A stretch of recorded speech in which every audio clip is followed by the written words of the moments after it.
responsible by Wix. If you are ready to create a website, head over to wix.com/go/infographics to try out one of their premium plans right now. What to do?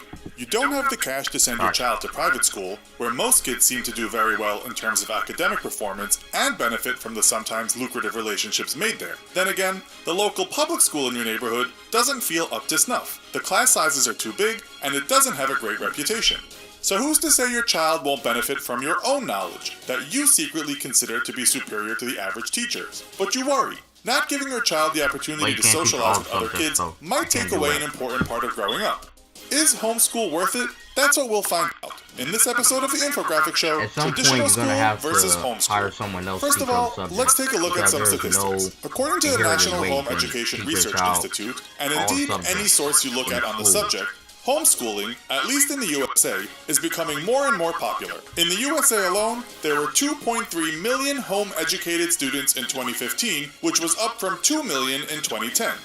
NHERI tells us the increase over the last several years has been anywhere from 2 to 8% per year. This increase isn't just happening in the US, but also in the UK, Australia, Canada, France, Japan, South Korea, Thailand, Russia, and Kenya. Indeed, we checked out a Kenyan newspaper article on the benefits of homeschooling. It was very positive about taking this educational route. One professor in Kenya was quoted as saying, "Homeschooling focuses on learning and mastering concepts, not scoring good grades." One mother who was homeschooling her kid said that the system limits ability and potential because it is geared towards passing exams. Many homeschool advocates will insist that traditional schooling doesn't always roundly educate, but rather teaches students only to pass exams. Many homeschool advocates will insist that traditional schooling doesn't always roundly educate, but rather teaches students only to do well on tests. Are we teaching kids to become cogs in machines, to be good workers, but lacking in curiosity and critical acumen? This is a far cry from how famed American philosopher John Dewey saw the best kind of education, which he believed was not just remembering things, but reflecting on them. He once said, "Give the pupils something to do, not something to learn, and the doing is of such a nature as to demand thinking. Learning naturally results." In the UK, it is well known that there is a teacher hiring crisis. Teachers are leaving in droves, and according to The Guardian in 2017, around half of teachers are thinking about leaving. This is mostly due to an intense workload based on constant tracking of students, never-ending tests, and all the extra work that is not really about what happens in the classroom, but centered around passing exams. Teachers themselves are said to be suffering from fatigue and mental illness, while it is widely reported in 2018 that UK students were suffering from anxiety and depression due to recent exams. So with all that workload and anxiety, are traditionally schooled students any more educated than homeschooled students? We looked at SAT results for kids in 2014. Take a look at the following numbers. Homeschooled students scored better in all three categories. NHERI tells us the home-educated typically score 15 to 30 percentile points above public school students on standardized academic achievement tests. It added, a 2015 study found black homeschool students to be scoring 23 to 42 percentile points above black public school students.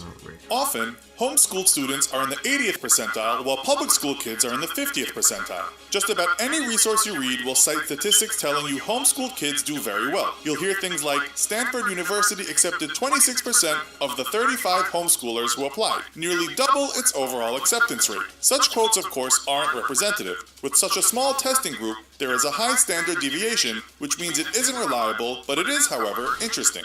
Why are they doing so well?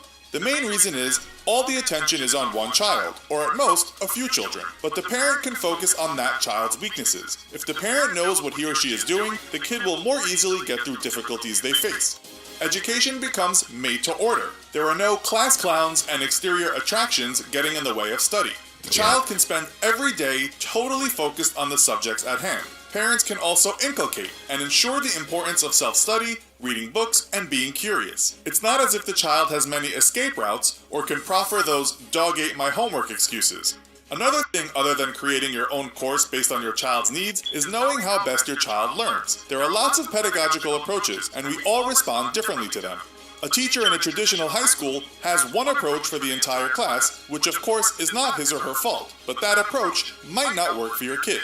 There are other benefits too. Taxpayers in the U.S. pay around $12,000 per year for every pupil that goes through public school, though the cost differs dramatically per state. You save the people money by homeschooling. The average cost of homeschooling is said to be somewhere between $500 to $2,000 for books and materials. And if you were thinking about private school, the costs can be oppressive. Think of all the money you could save. So what else do the people say that promote homeschooling? They tell us the parent-child bond will grow stronger. On top of that, some schools are not full of little angels, as we all know. At home, it's unlikely your child will be skipping classes to smoke weed behind the basketball courts. It's unlikely they'll face bullying or get into fights within the confines of their own home. They won't experience racism or prejudice. They won't have to undergo the stresses of being popular, all those childish hierarchies that can be a minefield for young folks. They likely won't get a bullet in the back delivered from a quiet kid whose hobby was cutting the wings off trapped birds. They won't spend a year depressed because they got dumped by a girl in chemistry class, and they certainly won't be sneaking to the bathroom to see if their pregnancy test is positive. Well, they could still get pregnant, of course, but perhaps it's less likely if they're not surrounded by the opposite sex day after day in school. The question is keeping your child away from these apparent dangers in itself a possible danger to the development of said child? After all, the workplace, the rat race, the dating game, they can all be minefields too. Does a child need traditional school in order to learn how to navigate tricky social and workplace situations? It is the loss of social interaction where most people say homeschool finds its negative. Not to mention, your child might resent the hell out of you for taking him or her away from their friends, from pulling them from the football team, the after-school photography group, high school prom, and perhaps even a first kiss. Will the parent-child bond grow and flourish, or will being next to each other all day foment some feelings of animosity? Have you ever tried being with someone non-stop? Arguments often happen, only because of the lack of space. We might also ask if the parent is cut out to be a teacher. One not only requires knowledge, but also patience. If there is a lack of patience, unlike at school, where the teacher is gone when the bell rings, the child is stuck with the target of their ire.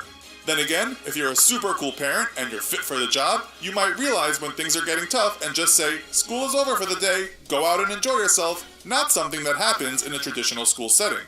Homeschooling offers flexibility. There is, of course, the negative of homeschooling costing money in other ways. You must have a fair bit of cash to do it, as it means one parent can no longer work outside the home. You'll need some relative comfort to take this on. If you have that, then you also have to be the kind of parent who fully understands subjects such as physics, chemistry, calculus, the Industrial Revolution, and at the same time be able to decipher some great works of literature or know how to write a compelling short story. Not all math gurus are creatives, and vice versa. Can you even teach your kid to swing a baseball bat? Do you even have time to visit a field and help your child work out? Do you understand the rules of football and tennis? Can you teach chess strategies? Or do you know how search engine optimization works? Your kids might not study some of these things, but during the socialization process in traditional school, much can be learned from other kids. Basically, you must be damn talented if you want to homeschool kids, especially when they get older. But the statistics don't lie, and homeschooled kids do tend to do better than traditionally schooled kids. One thing you don't have to be talented for anymore is making a website. Wix is a super easy yet professional and robust platform for creating, managing, and hosting your websites. With Wix, you'll never have to worry if your website is safe and secure, or if it will go down because you did something silly. Wix offers you true creative freedom when designing your website. It's a perfect platform where you can use a custom domain for anything from a blog to a website for a restaurant. Wix does all the heavy lifting. You can finally create that amazing website that you've been too afraid of making because maybe you just didn't know how. Go to wix.com/go/infographics or click the link in the description. You might not be great at homeschooling your kids, but you can definitely show them how to build a great website.